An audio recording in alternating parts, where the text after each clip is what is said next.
Biz быйыл эле эл кыдырган жокпуз. Мен 20 жашымда саясатка келдим. 26 жашымда Жогорку Кеңешке депутат болуп бардым. Ошондон бери эл аралап жүрөм.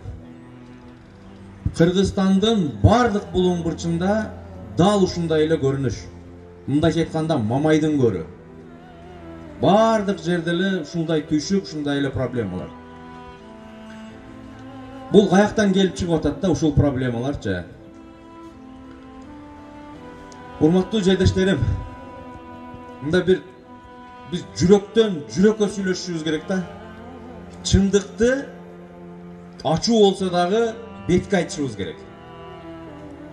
Менин мүнөзүм да ошондой. Бүгүн тилекке каршы, урматтуу жердештерим, бүгүн Жогорку Кеңешке май пуруш, пайпак пуруш, темир пуруш, көмүр пуруш, кыскасы пуруштар бара турган учур эмес. Дүйнөнүн чакырыгы, биздин замандын бизге коюп аткан талаптары бүгүн курч. Өлкөбүз жакшы жерде эмес. Biz dünyadagi eng kembagal, eng өнүкпөй артта калган мамлекеттердин акырын толуктоп атабыз. Бүгүн 2000 сомго, 1000 сомго сатыла турган учур эмес.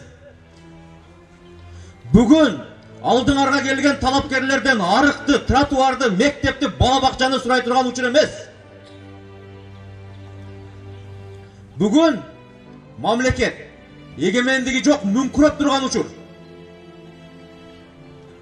Бардыгы бизден сурайт, эмнеге азаттык дейт. Анткени азаттыгы жок өлкөдө азаттыкты тандаш керек болуп атат. Бүгүн биздин мамлекеттин эгемендүүлүгү жок. Бирок биз жылда 31 августта эгемендүүлүк майрамын президентинен мектептин директоруна чейин майрамдап атабыз. Жок майрамды, фальшивый майрамды майрамдап атасыңар. Ишенбейсиңер. Жок, биз эгемендүүбүз дейсиңер. Желегибиз бар дейсиңер. Гербибиз бар, гимнибиз бар, чыгарабыз бар, президентибиз бар, Жогорку Кеңешибиз бар, өкмөтүбүз бар дейсиңер. Тилекке каршы мен айтып аткан, сен аткандардын бирөө дагы мамлекеттин эгемендүүлүгүнүн белгиси эмес. Мамлекеттин азаттыгынын, мамлекеттин эгемендүүлүгүнүн 3 гана белгиси бар. Биринчиси экономикага болгон көз карансыздык. Экономикаң жок бүгүн мамлекетте. Атамекендик өндүрүш түп тамыры менен талкаланган. Границалар жабылса ачка кала турган акыбалдабыз. Биз буну пандемияда көрдүк. Эл мүңкүрөп, чөгөлөп калды. Больницалардын алдында кырылып өлүп атты. Эч ким эч нерсе кыла алган жок го. Un, buğday, eç nerse, jegen eç nerse жок экен. Бүт жатып жеген эл болуппуз. Эч нерсе жок экен, урматтуу кагылайын элим. Элдин 750 миңден ашыгы кредитте экен, карызда. Банктардын эшигин сагалап калдыңар. Мамлекет өзү 5 миллиардка жакын долларга кирип кетти карызга. Эч нерсе жок, эч нерсе өндүрүш да жок, экономика да жок. Мына кредит менен жашагандар баарыңар билесиңер. Экинчи айдан марка айга жеткичекти безилдейсиңер. Жашооңор журканыңарды башыңарга тартсаңар, путуңар ачылган, бутуңарга тартсаңар, башыңар ачылган заман. Мына эл кредитке кандай жашаса, кредитке жашаган элдин турмушу кандай оор болсо, карызга жашаган мамлекеттин турмушу да дал ошондой. Бириңерге мектеп жетпейт, бириңерге бакча жетпейт, бириңерге арык жетпейт, бириңерге көпүрө жетпейт. Бириңе берсе экинчиси капа болот. Жок экономикалык биздин көз карансыздык. Бул биринчи түркүгө. Экинчи түркүгө отун энергетикага болгон көз карансыздык. Отун бул эмне? Бул күйүүчү май, бул көмүр, бул газ, бул электр энергия. Суунун үстүндө туруп мамлекеттин 250 миллиард киловатт саат электр энергияга өндүргөнгө мүмкүнчүлүгү бар туруп бүгүн Кыргызстан боюнча свет өчүрат. Жылына 650 миллион долларга Россия мамлекетинен бензин ташып келип жашайбыз. Эгер бүгүн Россия бизге бензин бергенди токтотсо, бүтүндөй кыргыз эл эшек менен атка өтүшкө туура келет. Өзümüz çılgıyda kömürдүн üstünde yaşap durup Kazakistan'dan kömür satıp alabız жылda. Özümüz suunun, жердин üstünde durup Kazakistan'dan buğday satıp alabız жылына. Bugün har biriңердин денеңерден başka eç nerse bizdiki emas mamleketdiki. Giyim, but giyim, baş giyim, jegen, içken, başka durgandın bari çet mamleketdiki. Özümüz topçu çıkarmayız. Ona oştok bundan 5 yıl murda 4 ay gaz öçüp kaldı. Adamlar moru koydu 4-5 etajga. Gaz dağı bizdiki emas, benzin da bizdiki emas. Kömürdün üstünde durup kömürdü bilen satıp alabız. Demek bizde otun energetikaga bolgon көз карансыздык жок.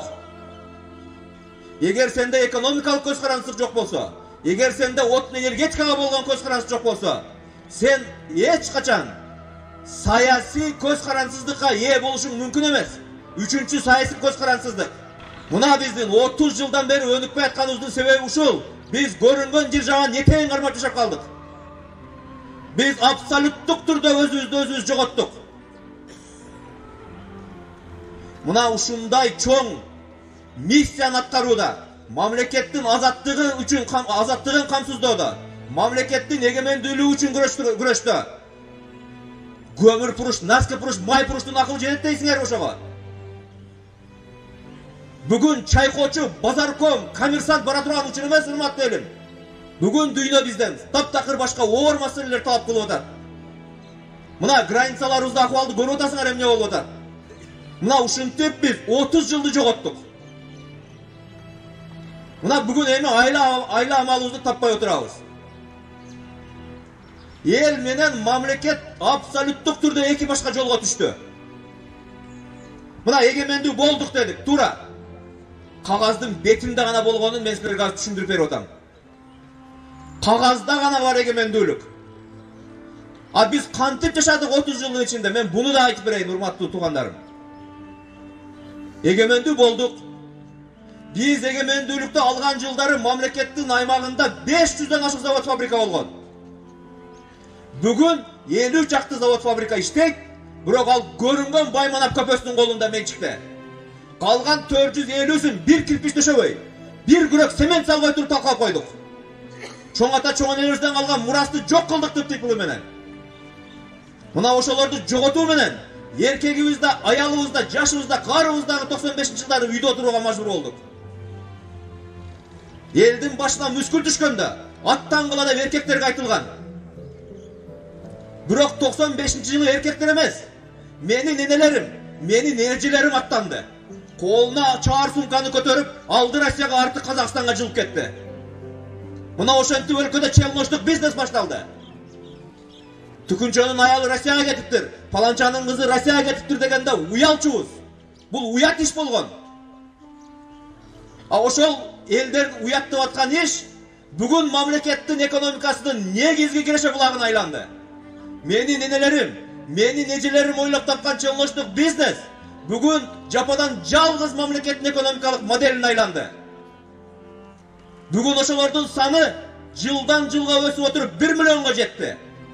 Yılına oşol bizden migrantlar 2 milyarddan aşıp dollar jiberiп turат mamleketke. Biz emne kılıp atabız? Biz 2 milyard girgen dollarga mamleketin içinden 3 milyard koşup durup 5 milyard kıltırıp gayrı arka teyip jiberiп turabız. Migrantlar anda beker iştep atap alacakta. Alar canın kar çurup, canın tişine tişte oşal akçanı tabar. Biz kadırın bilbey, gayrale oşal çet mamleketten gelgen tavarlardı satıp alıp oturup, akçanın bağırın gayra çetke çıkarıp atabız. Urmattуу enelerim, urmattуу ejelerim, siler oylap tapkan ekonomikalik modelge teң kele turganday. 6 prezident dağı, 6 Jogorku Keŋеш dağı, 32 jol almaşkan ökmöt dağı program oylap tap algan jok.